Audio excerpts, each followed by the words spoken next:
Out of the gates and ready to go. Hot Mike with Honey Withrow. Caitlin Clark leads off today's show. She's popular because she's a white girl from Middle America. Who knew? Kirby Smart, he's going off on agents and college athletes and the future of college athletics. Tiger Woods playing in the Masters. Maybe. We'll find out. That's all straight ahead. Hope you'll like, comment, and subscribe here on the YouTube channel.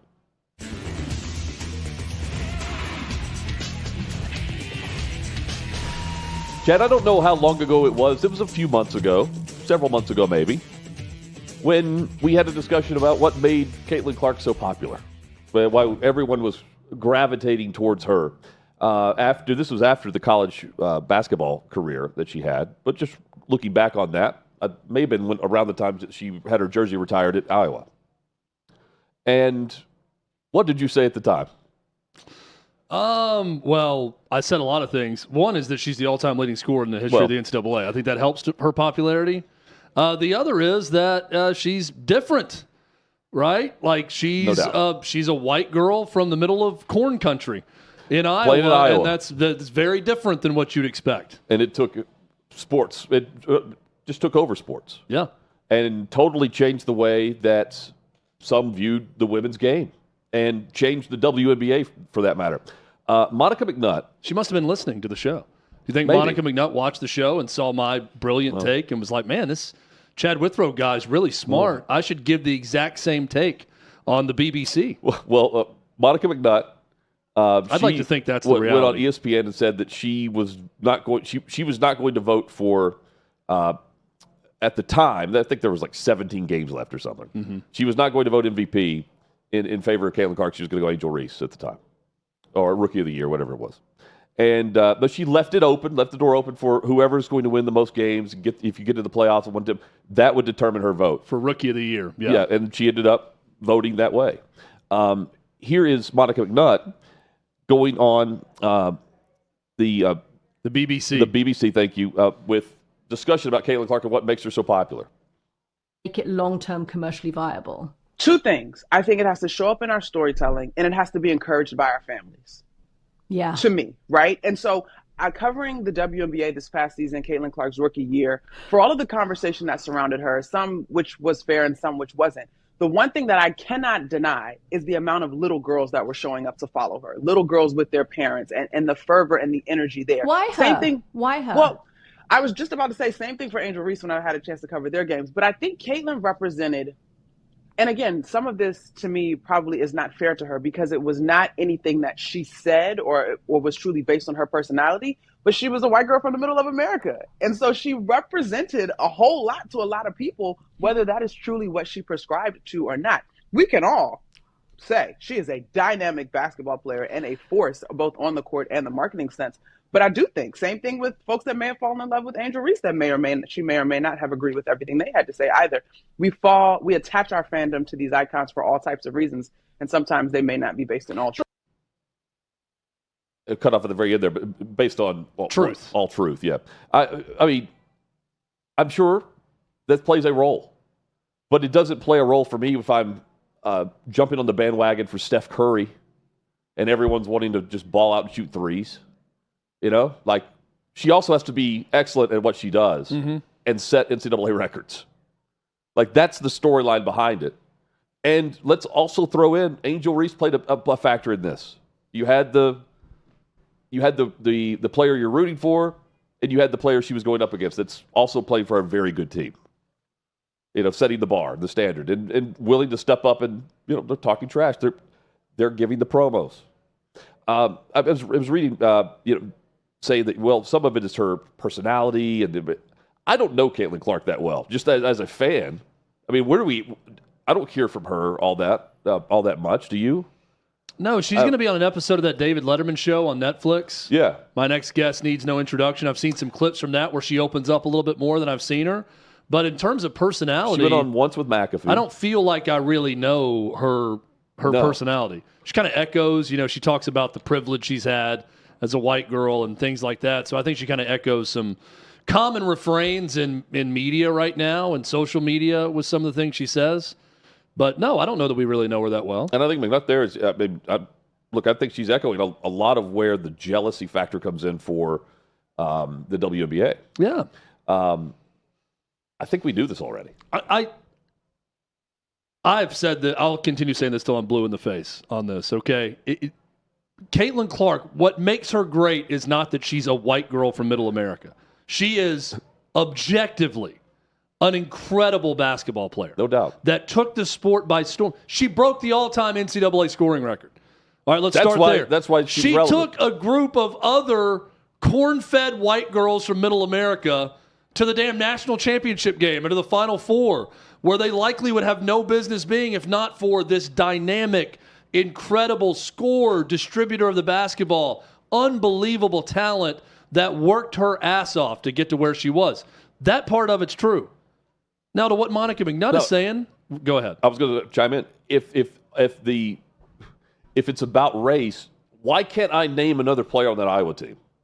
Yeah, again, it's a combination. That's what I'm going to get to the second part of this. It's a combination of all of it, right? Like there are branches on the tree. Yes. Yes, like it's so many things can be true. We live in this stupid world where it's like you're either this or you're this or you're that or you're that. And you've got to agree with this, and this all the time if you're that, and then this, and this all the time if you're that. Right. It's so stupid. If you're looking for it, you can find it. It's so stupid. Let's cut through the bullshit stupidity of it. All these things are true. Caitlin Clark, incredible basketball player. Took the sport by storm. Took little Iowa to greatness as she was there. And she didn't have a great supporting cast. Good basketball players. Good team. Good teammates. No great players. She was incredible. She transformed Iowa women's basketball, and in doing so, transformed the sport. Now, a big reason for that is the fact also, her greatness, she is a white girl from Middle America. And that is different than what you'd expect from a WNBA star or someone who's going to break college basketball records at Iowa at the time, too. I don't think it's different than what I expect from a WNBA star. Diana Taurasi, Sue Bird. I mean, we've gone through the list of UNESCO. I mean, we've gone through the list of the stars that were before her. The difference was, how many of them are straight?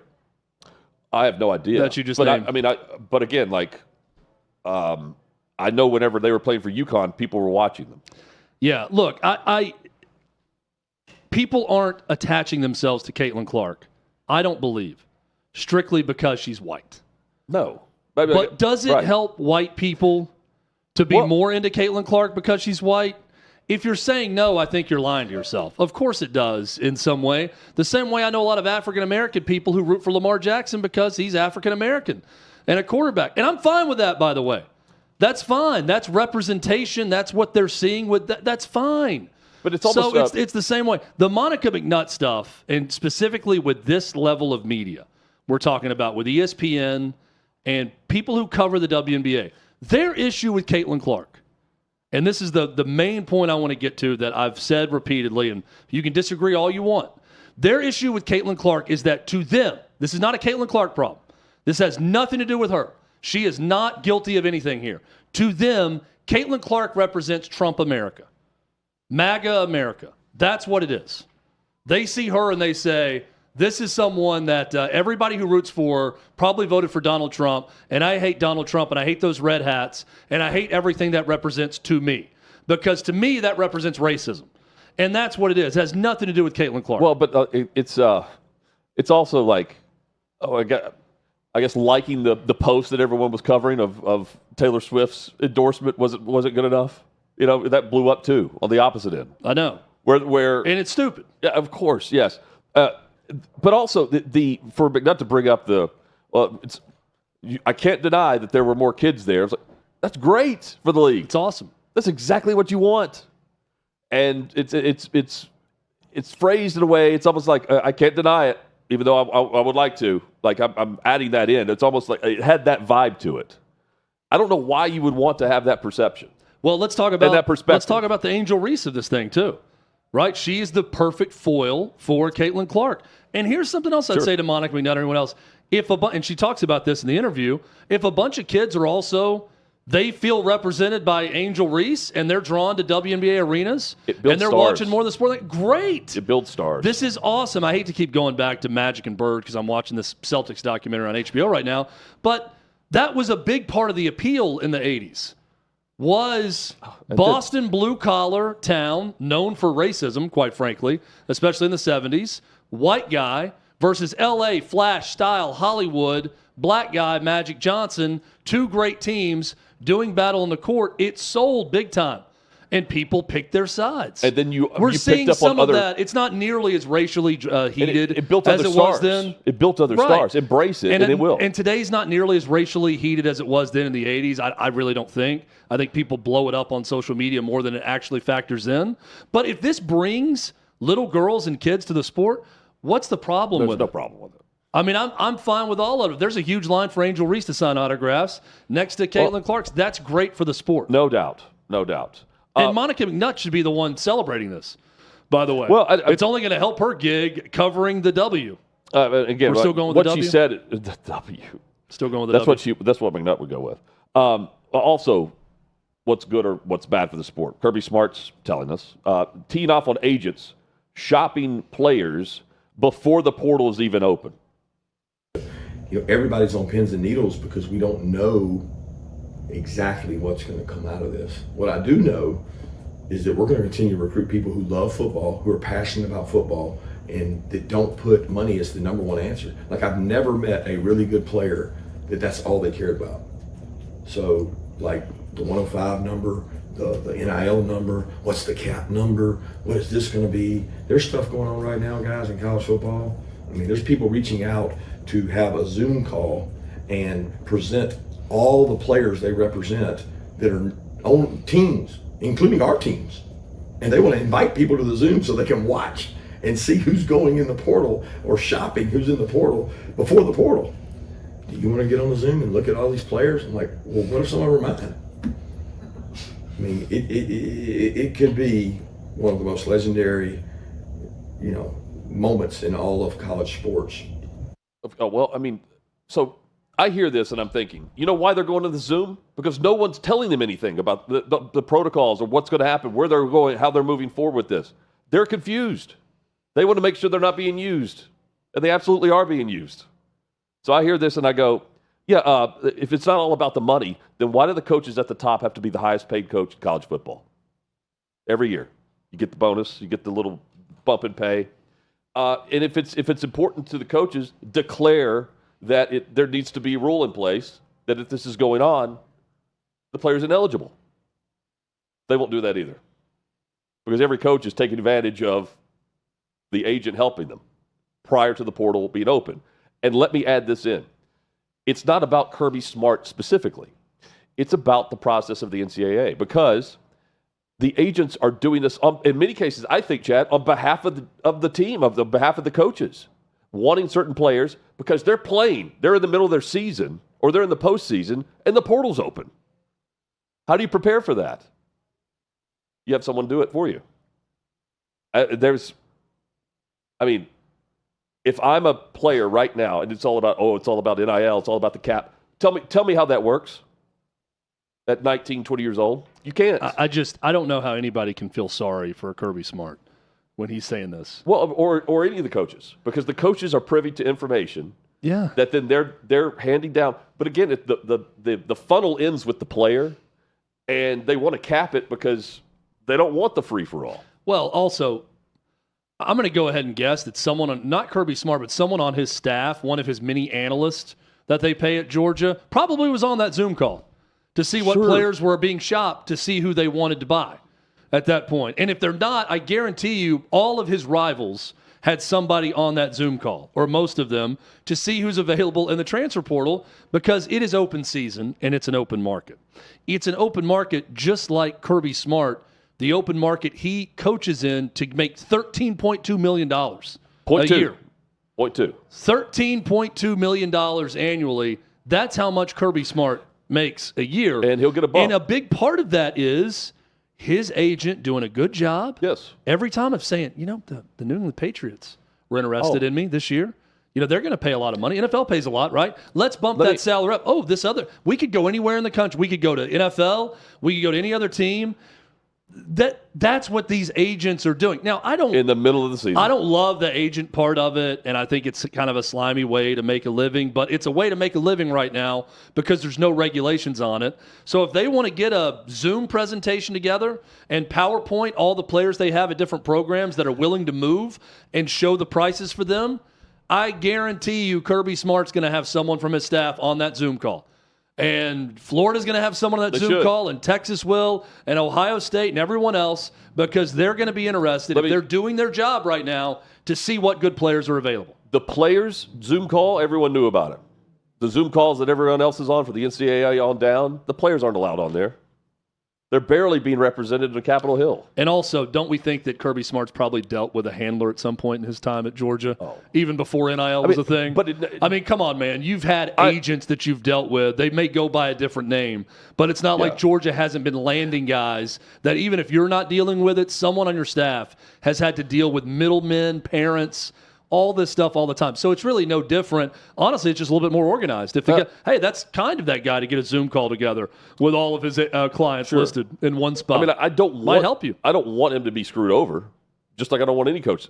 But to say like, you got to look at all the money and the caps and everything. It's all about I don't know a good player that's all about the money, and it's just like that's all this is about the money. Right. That's why the players are left out of it. It's all about the money, and that's why the players are left out of it. So until there's a structure in place, which, by the way, Kirby Smart, one of the loudest voices in college sports, I mean, I'm glad he's speaking on it, but you need to shout it from the mountaintops because otherwise the Zoom calls will just happen, and we'll be here a year from now. We're a lot of confusion and a lot of just the portal. Have you ever seen the portal? I know it exists. I don't know. I can't access the portal of all the players that are in it. Yeah, I think you have to have some sort of like subscription. No, but to see the activity you of see it. What I'm saying? Like to jump in the portal. George is fine. Like George is doing George fine. Is fine. Kirby Smart's fine. Just worry about your job and hope that everything gets settled. I wouldn't want to have to deal with this if I'm Kirby Smart either, but that's why you make $13.2 million. Well, that's why you have a ton of employees that you can put on those Zoom calls and handle it. But it does take Kirby Smart, even though George is fine, to speak out against it if you want to change it. Because the head coach at anywhere that's not a Power 2 conference, quite frankly, is not going to be able to get it done.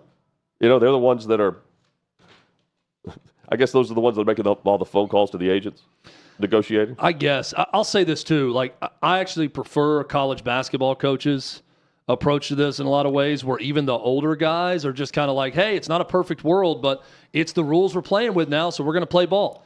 Right, we're going to do our best to play within this structure, and this is how you win. And they're not constantly bitching about it. And the ones that would constantly bitch about it retired.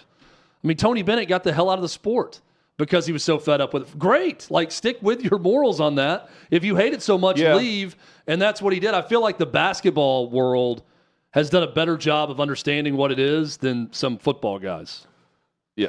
Yes. It doesn't surprise me that these are also gentlemen that probably grew up on salt tablets instead of water. Water makes you weak type guys. That's Kirby Smart. I guarantee you had a few salt tablets after practice. I mean, after 2-a-days at some point. Basketball, salt tablets and the suicide runs. Yes. Basketball also has it easier because football's funding everything. Right. Like that's the next step is how much money is going to be put aside to basketball and the other athletic. Well, the basketball programs that are making the tournament and advancing, they're doing pretty well too. They can kind of fund themselves back for players. And I read something where the average cap basically, or what you're going to be paying out for a college basketball roster is going to go from $5 to $7.5 million from last year to this year. So that number has ticked up. And what it's going to cost in the transfer portal, and to have a competitive roster at the power level, it's going to cost you about $7 to $8 million in total for your 12-man roster. I'm glad it was the 0.2, the 0.2 million. Yeah, that was a big point for Jimmy Sexton. Was to get that 0.2. Yeah, they're all represented by the same agent coaching, Jimmy Sexton. Who does PowerPoint presentations, I guarantee you. Yeah. He has some Zoom calls too. Who's on a Zoom call right now, presumably would be the Atlanta Hawks fan who injured himself. It's just interesting that I wouldn't know what to do if I had a ACL injury. It's tough. All right, then tick, tack, go! Watch this guy. Oh! Oh! James! Oh, no! Dang! Oh, let's make sure my guy... This guy shredded his knee. Dang. Hope we're not liable for that here at Atlanta Hawks LLC.